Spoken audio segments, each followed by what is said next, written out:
Boss Culture, your one-stop destination for everything pop culture.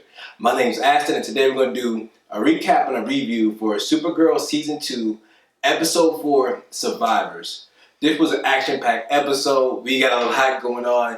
A couple of my predictions actually came true this episode, so we're just going to jump right into it. So we get a little bit more backstory on mon-el. I actually liked it. We see mon-el is on Daxam.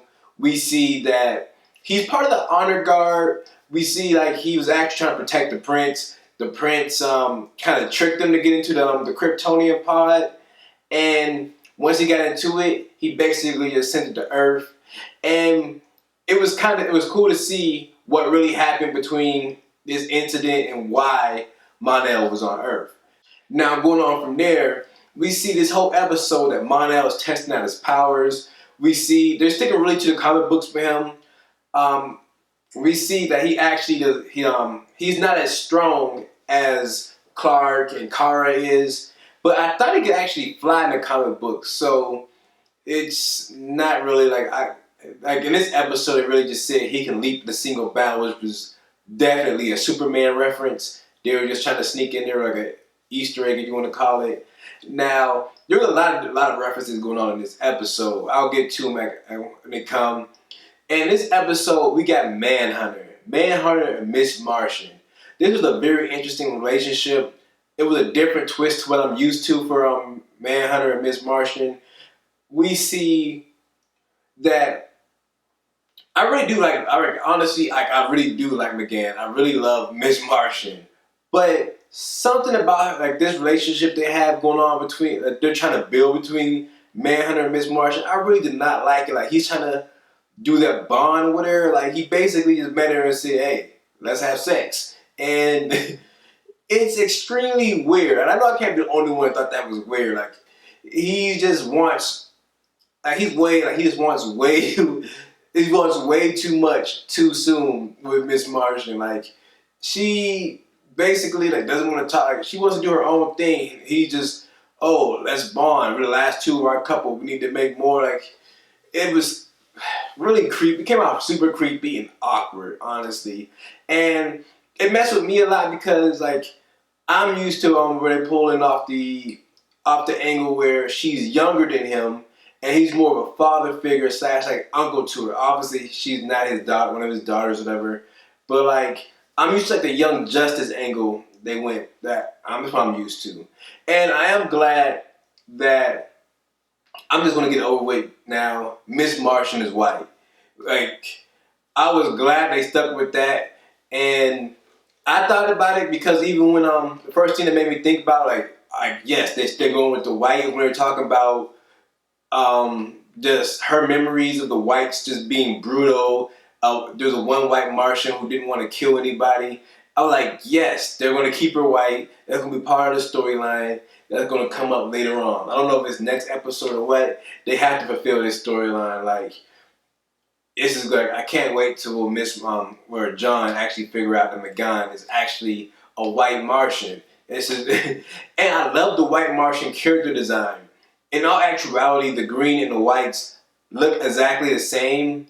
Just the color scheme is different. So I don't know why, but I don't know why they made her turn into her true Martian form just to go white, because the little humanoid form that we normally like we've been seeing John and everything take, that's not their true form. Like, their true form is what Miss Martian took at the end of the episode. But like I said, Miss Martian is white, and we're going to see, hopefully we see John's true form, and he's going to be green. And if I believe so, I thought they supposed to have like 4 arms and not 2. Like it's not that serious, but for the most part, it was dead on. Like for the most part, like only thing I kind of remember different is the 4 arms. I thought it was 4 arms instead of 2. But besides that, as far as like the chest and everything, the abdomen, even the head shape, everything was dead on. Like this is like my favorite special effects that even like King's chart was good, but this one was like McGann's white form is so much better than King's chart in my opinion. Now going on from there, we see McGann's actually been on Earth for like 300 years. I I don't think she's on Earth that long, like in the references I'm used to. But 300 years, I don't even think Manhunter's been on Earth that long.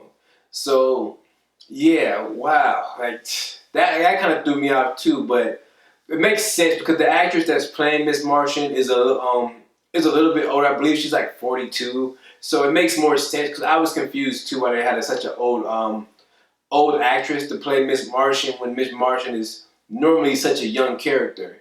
But it's cool. I like it. We see the fight scene. We see Miss Martian is willingly fighting.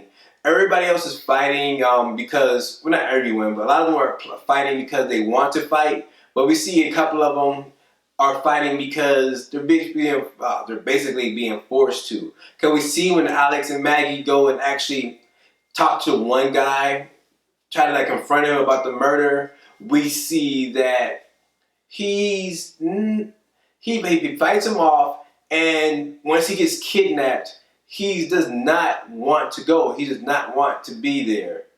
But he gets kidnapped. Like we see, like I personally thought it was a Katniss. Like, oh, we're gonna get more Katniss going on. It wasn't. It was Roulette. But that turned out well too. I actually like her. I actually like the actress. I forgot what else she played in, but I know I recognize her. I'm pretty sure it was The 100. I'm pretty sure she played in The 100, and she played in something else too. But I like seeing her. She is a really like good actress. She definitely plays these like villainous roles pretty well. Now going on from there, and she might have been in Arrow if I'm not confused. That's weird that they're like recycling her. I'm pretty sure she played in Arrow, but going on from there, she's actually like really good. I love like the little thing they're going on for like the rich and famous. She's holding on the little fight scenes. First rule: don't talk about Fight Club. And I'm pretty sure Dragon is supposed to be like an Easter egg to Savage Dragon. And you know, like it's really like we've seen Savage Dragon fight. Who did he fight? He fought Superman a couple times, but I'm thinking that's who that was supposed to be. Like he, that's one thing I could think of. But we've seen that. We've seen what else did we see? We see her like kind of using them, playing them against each other just to make money off of them. We didn't get to see anything else. We get to see that he definitely beats Carl with no problem at all. It was pretty easy. He just did what he was supposed to do and called it a day. Now going on from there, we get to see Kara and Mon-El. I enjoyed seeing them going on it. Like I understand like how Kara is torn between what she knows about them and what she's understanding now. It makes a lot of sense. Like we all in life have had incidents like maybe your friend told you a lot about an individual that once you met them doesn't seem all the way true. Like these two just had their fallout about their own thing. They both had their own point of view about what happened. And that's what we're seeing with Mon-El and Kara. I actually like Mon-El. He's doing like I love it when he like kind of tricks Win into going out. I think Win he didn't really trick him, but it was cool to see that him and Win actually goes out kind of like a guy's night out. We see Mon-El getting drunk. He's arm wrestling, and he doesn't know the true measurement of himself. He does not know himself. He knows he can jump high. He knows he's pretty strong. He knows he's not as strong. He kind of sucks because he knows he's not as strong as Kara. And it's funny because when we see him accidentally break down, like, oh, I didn't mean to do that. And we see when he gets punched, he doesn't even really fight back. He doesn't even fight back. The guy who punched Mon-El hurts himself. So it's funny when like John is in there talking to him, and he's like, "Oh, there's a 6-foot alien and a 5'2" sidekick that attacked 2 people in a bar." He was like, Mon-El didn't even attack anybody. He was just in there trying to have fun, and things kind of just went overboard. Now, going on from there, like we see Kara still talks to her mom. We've seen Kara talk to her mom like in the first season, but this is the first time we actually got to see Kara talk to her mom. And her mom seems really robotic, which is like weird. Like it's super weird. Like how she can just have these. I understand this is the only reference she has of her mom still, and she's a lot older than Clark from when she left Krypton. So she actually knew her mom, other than like Clark was a little kid, so he has no memory of home or anything. But Kara does. So this attachment to her mom, like really her last attachment to Krypton besides Clark. And she's trying to, well, she exploits it as much as she can. She goes in there and just tell her moms about her day. And it sucked. Like, it sucked. Like, I felt her pain not being able to, like, how she was going through and not able to talk to her mom. And we see Mon-El accidentally interrupts that.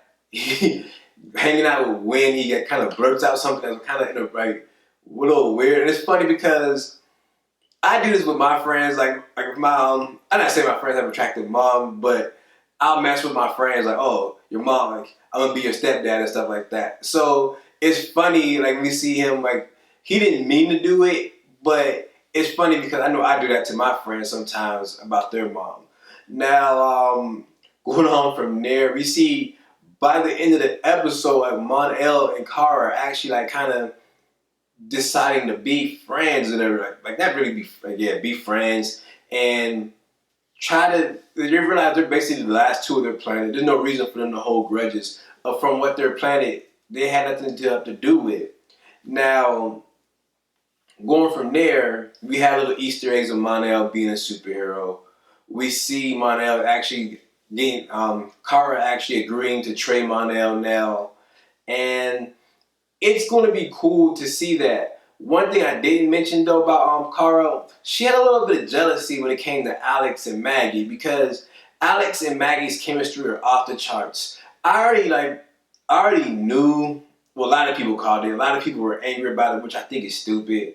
That there's different type of sexualities in inside of Supergirl. A lot of people were upset that they think they're turning Alex like homosexual, or Kara might be a homosexual with Lena. But if it helps the character out, I honestly don't mind. It's harmless, and I would love to see it. But obviously, I feel like Alex is going down that road, but I don't really mind it at all. Like, if it helps the character out, the development of the character, I really don't mind. So going from there, there's not really much left. Like we get Lena Luthor. She obviously has some type of plan. I don't know what her plan is in this episode, but she has some type of plan that she's playing. Because when she gave Kara a little information for the Fight Club, she had a little evil like look to her, like she had some secondary agenda going on. And I really don't know what it is yet, but there's something else going on. And my favorite part of this episode had to be like the fight between the Martians. I really enjoyed it. I feel like it was just foreshadowing something we're going to see again. Because there's no way once John finds out she's white. It sounds bad when I say that. When he finds out that she's a white Martian, that he's not going to get upset and maybe attack her. Like he has a lot of self-control, but I feel like seeing a white Martian on Earth might be just enough to push him overboard. And we already see how grumpy he gets, and we even seen that when he's like confiding in Alex and Kara. They're just talking like, "You're basically the last family I have." He's telling them, "Now I found the Martian, and this is what we do. We don't lie to each other. We make this bond. Our whole planet does this, but at this point, she's no longer like that. She's no longer on Mars. She just wants to be maybe an Earthling." And this episode has so many references, like I said. We seen the Boys in the Hood reference from Maggie. She's like, "Hey, want to see a dead body?" That's from a character named Doughboy. We get to see, we actually heard Dimensional War World from Mon-El. That's who like kind of like the Dragon thing. We didn't get a full blown out on it, but maybe we'll get War World in the future. We got Superman, so maybe she'll have to go save Clark from War World or something. That'd be a cool thing to see. Who else? What else reference did we get? You got the Michael Vick reference. This one kind of rubbed me the wrong way for multiple reasons. Like, it's funny when she said Michael Vick messed up. He hurt dogs instead of aliens. which is like it kind. I don't know if they're trying to make it like a political thing about like the world today, maybe about like the violence. We see like Michael Vick got more time than people than like other people like cops and things who like harm humans. Maybe I was reading into it too much. Like it's funny. There's just like I feel like they were saying people put more value on a dog's life than certain people. That's what I feel like they were trying to say. Like I don't think that was the right time to actually use something like that. But that was like my biggest gripe with the episode, and yeah, it really rubbed me the wrong way. So my heroine of the week, it would have to go to Kara. I love to see Kara actually coming over her like prejudice, her ill feelings for something that she didn't know. Like she's actually giving mon-el a chance now. She had these pre thoughts and everything, all the things she knew about mon-el, but she wasn't really. I don't know if they're true or not, but she had these pre prejudices against him, and now she's overcoming them, and she's actually trying to make a bond with him because she understands they're the last two. So I love to see that happen. And for my pluses, like I said, the special effects on McGann, McGann actually being a white Martian, sticking to that. I enjoyed that. I'm so grateful that they went with that storyline for McGann. Now, my downs, like I said, that Michael Vick line, it was, yeah. And I wish it had more the fights with Dragon and Kara. I wish they had a little bit more with that. And oh yeah, we got another reference for Katniss this episode. Like we got one reference of Katniss. We had first episode was Katniss, and when we had Katniss from last season, I don't know how big Katniss is going to be in this season, but bring it on. I'm ready to see Superboy. I don't know how many of you guys are with me, but we need Superboy. We need Superboy. I don't know who's going to play him. I don't know if they're even going to bring him, but I want Superboy to come in. Like, I really do miss Superman. Maybe they're going to, like I said, hopefully mon-el can cover that void. If not, they can always just drop down to Superboy, and that'd be a cool way.